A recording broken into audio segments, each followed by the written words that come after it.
देवावर विश्वास नक्की ठेवा, त्यावेळी तो माणूस जगतो, त्यावेळी तो माणूस बरा होतो. साप चावल्यानंतर माझ्याकडे या. काय उपचार करतो मला मी आता सांगतो. मी डायरेक्ट मंदिरात जाऊन देवाला सांगितलं आता मला माणूस मरत नाही. ते 10 मिनिटात करायला पाहिजे. त्याच्यात जास्त मी खोलात जात नाही.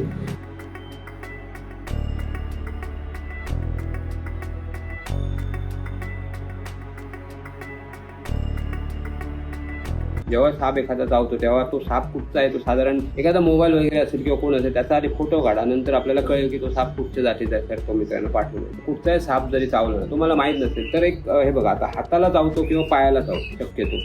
इथे चावलं तर इथे बांधायचं नाही, इथे बांधायचं. ते सुद्धा घट्ट नाही बांधायचं. बांधताना एखादी बोटी कोणाची तरी किंवा आपली दुसऱ्याला बांधा किंवा एखादा पेन किंवा एखादी फणी अशी ठेवा आणि त्यावेळी घट्ट बांधा आणि त्यानंतर ती फणी काढा. असं प्रत्येक वेळी डॉक्टरकडे जाईपर्यंत ते 10 मिनिटात करायला पाहिजे. त्याच्यामुळे काय होतं माहिती आहे, हे जे इथे रक्त आहे जर चावलं विष असलं तर इथे जर गेलं ना, इथे जर गेलं नाही, ते घट्ट बांधून ठेवलं तसंच तर इथे जाणार नाही. इथलं रक्त इथे येणार नाही. हे रक्त इकडे जाणार पण फ्रेश रक्त इथे न आल्यामुळे हा पॉयझनस आहे. हात हे गँग्रीन होऊन तो काढायला लागू शकतो.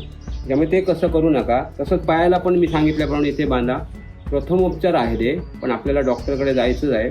हे एवढं लक्षात ठेवा की त्यावेळी लोक देवळात जायची, ते धावण वगैरे बुका वगैरे खायची. त्यावेळी अशी सोय नव्हती. काही मांत्रिक होते मग त्यांच्याकडे नेऊन ठेवायचं. त्यावेळी बिनविषारी साप चावून पण तिथे गेल्यानंतर ते मरत नसेल माणसं. मग ते काय म्हणायचे बघितलं ना, सापान चावल्यामुळे मी हे केलं. आणि कधीतरी मरायचे, ते साप विषारी होता म्हणून मरायचे ते. त्याच्यामुळे कोणता साप आहे हे महत्वाचं आहे. त्या साप चावला हे तुम्ही फोटो काढा. त्याच्यानंतर डॉक्टरकडे त्या प्रथमोपचार केल्यानंतर जवळच्या आरोग्य केंद्रात सगळ्या प्रकारचे औषधं उपलब्ध असतात. तिथे तुम्हाला ते औषध दिली जातात. पण हॉस्पिटलमध्ये जा आणि देवाचा धावा करा. देवाने असं सांगितलं नाही की साप चावल्यानंतर माझ्याकडे या म्हणून, असं कधीच सांगितलं नाही.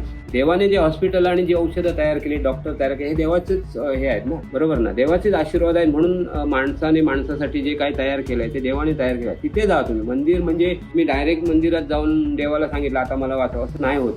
त्याच्यामुळे श्रद्धा नक्की ठेवा. आयुर्वेदावर श्रद्धा ठेवा, विश्वास ठेवा. पण अशा वेळी विष आहे ना ते वेगळं आहे. ते त्या विषाने त्या आयुर्वेदाने काय होत नाही. त्यामुळे त्यांना ते इंजेक्शन जे प्रतिसर्पविष त्याच सापांच्या विषापासून तयार केलेलं औषध इंजेक्शन ते ज्यावेळी आपण देतो ना शरीरात त्यावेळी तो माणूस जगतो, त्यावेळी तो माणूस बरा होतो. पण हे लिमिटमध्ये 1-2 तासात घडलं पाहिजे. तुम्ही जर उशीर केलात तर माणूस गतप्राण होणार, मरणार. पण चुकीची बातमी जाणार की साप चावल्यानंतर माणूस मेला. त्याच्यामुळे असं करू नका. जर कुणाला साप चावला चुकून जर असं झालं त्याला प्रथमोपचार करा आणि डायरेक्ट जवळच्या दवाखान्यात घेऊन जा. माणूस मरत नाही.